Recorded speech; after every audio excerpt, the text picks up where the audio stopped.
श्रीराम समर्थ. 28 ऑगस्टचे प्रवचन. आनंदापासून दूर करते ती माया. वस्तू आहे तशी न दिसता विपरीत दिसणे म्हणजे माया होय. माया म्हणजे जी असल्याशिवाय राहत नाही पण नसली तरी चालते. उदाहरणार्थ छायामाया ही नसणारी आहे. ती जगते आणि मारते.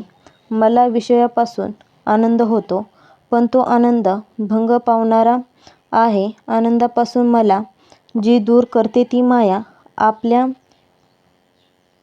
आपल्याला विषयापासून शेवटी दुःखच येते हा आपला अनुभव आहे. माया आपल्याला विषयात लोटते. विषयांचे आमिष दाखवून चटकन निघून जाते. आहे त्या परिस्थितीत चैन पडू न देणे हेच तर मुळी मायेचे लक्षण आहे. पैसा हे मायेचे अस्त्र आहे. मायेचे थोडक्यात वर्णन करायचे म्हणजे भगवंतापासून मला जी दूर करते ती माया. भगवंताची शक्ती जेव्हा त्याच्याच आड येते तेव्हा आपल्याला ती माया बनते आणि तिचे कौतुक जेव्हा आपल्याला वाटते तेव्हा ती त्याची लीला बनते.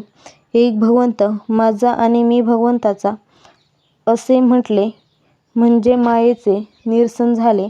मायेचा अनर्थ माहीत असूनही तो आपण पत्करतो. याला काय करावे? जगाचा प्रवाह हा भगवंताच्या उलट आहे. आपण त्याला बळी पडू नये.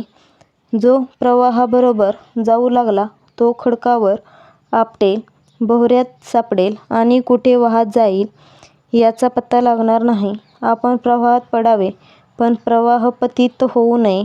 आपण प्रवाहाच्या उलट पोहत जावे. यालाच अनुसंधान टिकविणे असे म्हणतात. भुताची बाधा ज्या माणसाला आहे त्याला जसे ते जवळ आहे असे सारखे वाटते तसे आपल्याला भगवंताच्या बाबतीत झाले पाहिजे. परंतु बाधा ही भीतीने होते. याच्या उलट भगवंत हा आधार म्हणून आपल्याजवळ आहे असे वाटले पाहिजे. मनात वाईट विचार येतात पण त्याच्यामागे आपण जाऊ नये. मग वाईट संकल्प विकल्प येणार नाही. सर्वांना मी माझे असे म्हणतो मात्र भगवंताला मी माझा असे म्हणत नाही. याला कारण म्हणजे माया. वकील हा लोकांचे भांडण माझे म्हणून भांडतो पण त्याच्या परिणामाचे सुख दुःख मानीत नाही.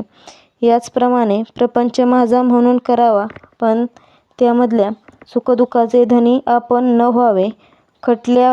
खटल्याचा निकाल कसाही झाला तरी वकिलाला फी तेवढीच मिळते. तसे प्रपंचात प्रारब्धाने ठरवलेलेच भोग आपल्याला येत असतात. आपले कर्तव्य म्हणून वकील जसा भांडतो त्याप्रमाणे कर्तव्य म्हणूनच आपण प्रामाणिकपणे प्रपंच करावा. त्यामध्ये भगवंताला विसरू नये. अनुसंधान कमी होऊ देऊ नये. कर्तव्य केल्यावर काळजी करू नये म्हणजे सुखदुःखाचा परिणाम आपल्यावर होणार नाही.